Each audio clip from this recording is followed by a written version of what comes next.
ഇതേക്കുറിച്ചെല്ലാം പഴയ നിയമം അറിയാൻ മേലാത്തോണ്ടാ ഈ ഒച്ച വെക്കുന്നത്. പഴയ നിയമത്തിൽ വ്യക്തമായ കൽപ്പനയുണ്ട്. ഒരുവൻ മദ്യം കഴിച്ചിട്ട് അവന്റെ വീട്ടിൽ വിഷയമായിട്ട് അവന്റെ അമ്മയോ അപ്പനോ പരാതി പറഞ്ഞാൽ മാത്രമേ അത് ഒരു കൽപ്പനാലംഘനമാവുകയുള്ളൂ. നിങ്ങളുടെ വീട്ടിലുള്ളവർക്ക് പരാതി ഇല്ലാത്ത വിധത്തിൽ നിങ്ങൾ മദ്യം കഴിച്ചാൽ അത് ദൈവത്തിന് വിരുദ്ധമല്ല. മനസ്സിലായോ? വളരെ വ്യക്തമായിട്ട്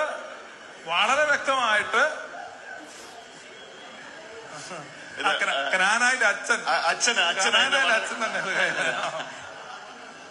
75-ാം സങ്കീർത്തനം 8-ാം വാക്യം.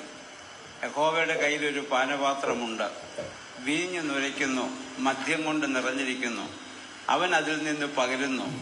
ഭൂമിയിലെ സകല ദുഷ്ടന്മാരും അതിനെ മട്ടു വലിച്ചു കുടിക്കും. അപ്പൊ തെളിനീര് ആര് കുടിച്ചു? ശ്രദ്ധിച്ചു കേൾക്ക. യഹോവയുടെ കയ്യിൽ പാനപാത്രമുണ്ട്, വീഞ്ഞു നുരയ്ക്കുന്നു, മദ്യം കൊണ്ട് നിറഞ്ഞിരിക്കുന്നു, അവൻ അതിൽ നിന്ന് പകരുന്നു. ആര്? യഹോവ. ഭൂമിയിലെ ദുഷ്ടന്മാർക്കൊക്കെ മട്ട്. അപ്പൊ അതിന്റെ തെളിനീര് ആര് കുടിച്ചു?